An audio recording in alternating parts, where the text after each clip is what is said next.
গতকাল আমরা গেছিলাম কালীঘাট মন্দির। সেই কোন ছোটবেলায় পরিবারের সবার সাথে গেছিলাম, তারপর আবার হঠাৎ করে এই যাওয়া। প্রথমেই আমরা চলে গেছিলাম কালীঘাটের মায়ের প্রিয় হারান মাঝির মিষ্টির দোকানে। প্রায় 150 বছরের বেশি পুরনো এই দোকান থেকেই মায়ের জন্য প্রতিদিন সন্ধ্যায় ও রাতে মিষ্টি যায় মন্দিরে।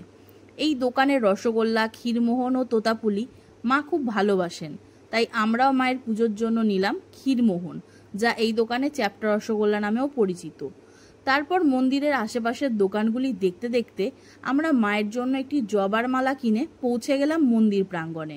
সেই ছোটবেলায় দেখা মন্দির আর এখনের মন্দিরের মধ্যে অনেক তফাৎ, অনেক কিছু পরিবর্তন হয়েছে।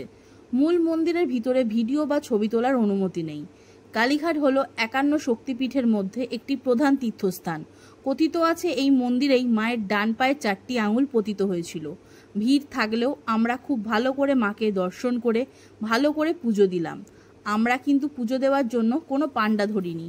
পান্ডা ছাড়াও খুব ভালোভাবে মাকে সামনে থেকে পুজো দেওয়া যায়।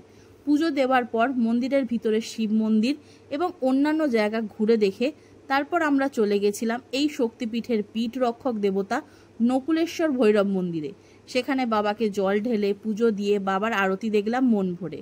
কালীঘাটে মায়ের কাছে এলে বাবা নকুলেশ্বরের কাছে অবশ্যই আসবেন। কালীঘাট মন্দিরের একটি বিষয় খুব ভালো লাগলো, এই মন্দিরে সারমেয়দের সর্বত্র অবাধ বিচরণ এবং প্রত্যেকটি সারমেয়কে দেখে মনে হলো তারা খাবার এবং যত্ন দুটোই পায়।